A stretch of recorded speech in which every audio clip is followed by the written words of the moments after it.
सरकारला दुःखाची जाणीव करून देणे हा जर गुन्हा असेल तर तो गुन्हा मी केलाय मायबाप.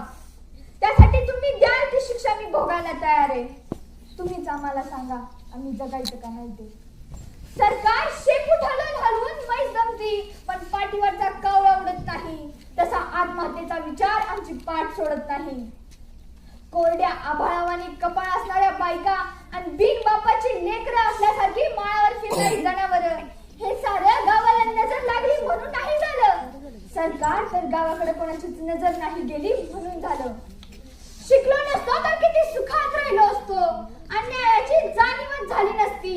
देवाचा कोप झाला असं समजून बसलो असतो अंधारात तुमच्या लाल दिव्याला हात जोडीत. गोचड्यासारखे चिपकून बसले 7-12ला सावकार आणि बुजगावल्यासारखं उभं आहे सरकार. आभाळ वागते सावत्र आईवानी. दुष्काळाचं कुरूप ठणकत चाललंय आणि शेतकऱ्यांसाठी कोंडावळे बांधायचं सोडून सरकार शांत झोपी गेले.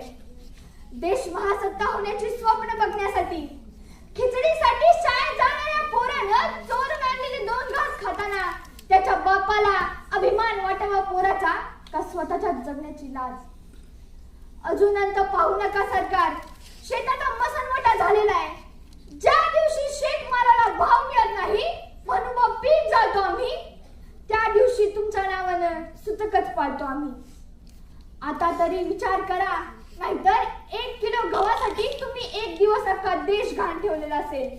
आणि त्या दिवशी ध्यान देऊन बघा माझ्या पिंडाला कावळा शिवलेला असेल. माझ्या पिंडाला कावळा शिवलेला असेल.